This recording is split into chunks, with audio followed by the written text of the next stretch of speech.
नमस्कार, स्वागत है आप सभी का लाइव 24 में और मैं हूं आप सबके साथ दिशा कटारिया। शुरुआत करते हैं आज की बड़ी खबरों से। आगामी विधानसभा चुनाव के मद्देनजर योगी जी ने हारी हुई 84 सीटों को जीतने के लिए अब खुद कमान संभाल ली है, तो इस पर कांग्रेस और सपा प्रवक्ताओं ने तंज कसा है। कांग्रेस प्रवक्ता ने कहा कि भाजपा अपना विश्वास खो चुकी है, तो वहीं जो सपने भाजपा ने दिखाए थे वो पूरे नहीं हुए और 4 साल बाद भाजपा ने हार स्वीकार कर ली, तो 2022 में यूपी से भाजपा की विदाई तय है।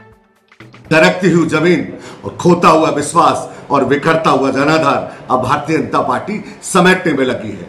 चूंकि जिस तरीके से योगी आदित्यनाथ जी की सरकार ने और भाजपा ने जो सपने दिखाए थे और जो सपने बेचे थे, 4.5 साल में एक बड़ी उपलब्धि होने बता दें, तो उन्होंने तो हार स्वीकार कर ली है। अब तो सरकार की चली चला की बेला और उत्तर प्रदेश की जनता जानती है कि योगी सरकार ने कुछ नहीं किया है। मोदी सरकार ने अच्छे दिनों का वायदा किया, आज किसानों की आंखों में आंसू दे दिए, आज नौजवानों की आंखों में आंसू दे दिए, आज दलित पिछड़े अल्पसंख्यक किसके साथ ठगने का काम नहीं किया। तो अब उत्तर प्रदेश की जनता ठगने में नहीं और न झांसे में न सपने में, अब हकीकत में 2022 में उत्तर प्रदेश की जनता भारतीय जनता पार्टी की विदाई तय करने जा रही है, ऐसा मैं मानता हूं। और प्रियंका गांधी जी के नेतृत्व में कांग्रेस पार्टी सरकार बनाने जा रही है।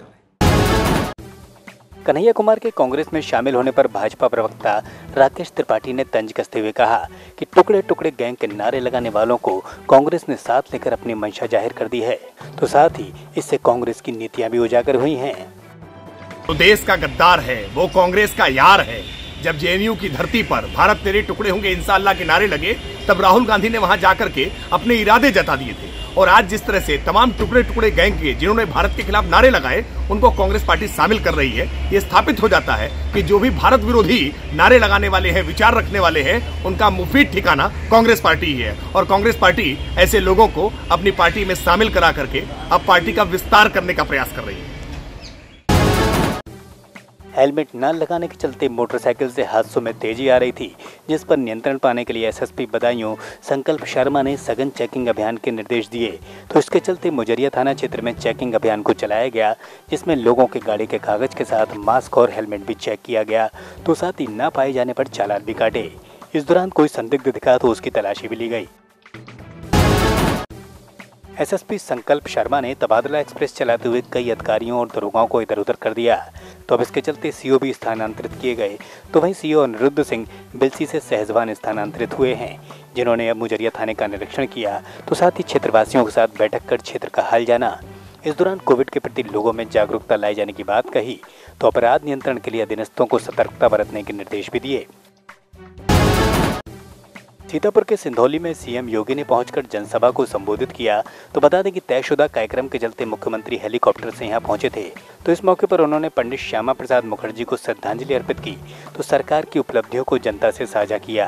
इस दौरान भाजपा प्रदेश अध्यक्ष स्वतंत्र देव सिंह भी मौजूद रहे, तो योगी जी को सुनने के लिए लोगों का यहाँ खासा हुजूम था। रायबरेली में स्वास्थ्य सेवाएं राम भरोसे चल रही हैं। बात करें लालगंज सीएचसी के बाद अब सरेनी में स्वास्थ्य कर्मियों की बड़ी लापरवाही देखने को मिली। यहाँ स्वास्थ्य केंद्र पर लाखों की दवाओं को कुएं में फेंके जाने का मामला सामने आया, तो एक दिन पहले ही लालगंज में दवाओं को जलाने का मामला सामने आया था। इस तरह सीएचसी में लगातार दवाओं की बर्बादी पर अब स्वास्थ्य कर्मियों पर सवाल उठ रहे हैं, तो अब मामला संज्ञान में आने पर सीएम ने जांच के आदेश दिए हैं। रैली में कुएं में दवा डालने वाला वीडियो वायरल हुआ है। हमको सुबह ही संज्ञान में हमारे आया और हमने तत्काल उसकी जाँच कराई। जांच में ये पाया गया है कि अस्पताल के परिसर के बाहर रास्ते में कहीं एक कुआं है, जिस पे ज़्यादा ने 3-4 स्टिक दवाएं, ग्लूकोज की खाली बोतल पाई गई हैं, वो भी एक्सपायर्ड। तो ये कुछ ऐसा जलाने का मामला नहीं आया है, कोई मरीज ने डाल दिया होगा। बहुत पुरानी दवाएं हैं, ये एक्सपायर्ड। क्या जो गरीब लोग हैं उनको दवाएं नहीं दी जाती है? नहीं, ऐसा नहीं है। कोई मरीज होता है, अस्पताल में आया, दिखाया, उसको 1 पत्ता 2 पत्ता जो भी अस्पताल से दवा मिली, वो जैसा जो भी हो उसमें या क्या वजह रही हो, नहीं दिया, नहीं खाया, नहीं सेवा। कल लालगंज में भी दवाएं मिली थी, उसको लालगंज का मैटर क्या कार्रवाई की गई? हम जांच किया उसका और प्रथम दृष्टया दोषी पाए गए लोगों को सबको हमने हटा दिया है और एक जांच सरेनी वाले में क्या कार्रवाई की जाएगी? सरेनी में कोई कार्रवाई नहीं। किसान फसल के अवशेषों को ना जलाएं जिससे प्रदूषण ना फैले। इसके चलते कृषि वैज्ञानिकों ने योजना बनाकर अभियान चलाए जाने की बात को कहा, तो साथ ही छात्रों के सहयोग लेने की बात को भी कहा गया, जिसके चलते गांव-गांव जाकर किसानों को पराली जलाने के नुकसान के बारे में बताया जाएगा। भारत सरकार कृषि विश्वविद्यालय कानपुर के माध्यम से फसल अवशेष प्रबंधन योजना लागू की गई है, तो गांव-गांव ये अभियान चलेगा, जिसमें कक्षा 6 से लेकर इंटर तक के छात्र छात्राओं को इस अभियान से जोड़ा जाएगा। तो वहीं गांव-गांव जागरूकता फैलाई जाएगी, जिससे धरती पर फैले प्रदूषण को कुछ कम किया जा सके। ये रहा भी डॉक्टर साहब ने आपको बताया, डॉक्टर आरपीएन सिंह ने, कि वहाँ के किसान अब नहीं जला रहे, वो लोग उन्होंने जलाना बंद कर दिया है। अगर किस तरीके से जागरूक किया जाता है? उनको देखिए, जागरूक करने का हमारा ये है कि हम अभी बहुत, एक तो हम आपका सबसे बड़ा माध्यम है इलेक्ट्रॉनिक मीडिया और प्रिंट मीडिया, दूसरी चीज़ हम होर्डिंग्स लगाने जा रहे हैं ब्लॉकों पर, और हम गांव में भी, हमारे ये 8 गांव में गांव स्तर पर भी कार्यक्रम चलेगा, जिसका हमने अभी एक ट्रायल मारा था, एक ट्रायल किया है 23 तारीख को पूरे उम्मेदपुर में, जो हमारा DFI विलेज है, उसमें हमने एक ट्रायल किया है। हमें अच्छा सपोर्ट वहाँ से मिला है, और हम ये अब एक एक करके 8 दिन तो हमारे इसी गांव में ही 8 गांव में अवेयरनेस हो जाएगी। उसके बाद हम फिर ब्लॉकों पे करेंगे, और एक हम अपने केंद्र पे जिला के पूरे जितने भी जिला प्रशासन के अधिकारी हैं वो होंगे, और हमारे जो 200 लाभार्थी किसान हैं वो होंगे, और दूसरे भी हम ब्लॉकों के ब्लॉक प्रमुख और प्रधानों को बुला रहे हैं, जिससे कि हमारा एक केंद्र पर हम एक अच्छा सा मैसेज पूरे जिले में दे सकें। 60 हार्स पावर के ट्रैक्टर पे चलता है और काफ़ी हैवी मशीन है, जो बुआई के माने ऐसे जगह में चलती है जहाँ की जिससे धान का फसल है, धान की कटाई हो गई, ठूंठ उसमें रह गया खेतों में, मशीनों से कटा है, और उस ठूंठ को एक साथ में उस ठूंठ को काटना और बुआई करना और खाद का मिश्रण करना, ये सारा काम हैप्पी सीडर के और सुपर सीडर दोनों के जरिए होता है।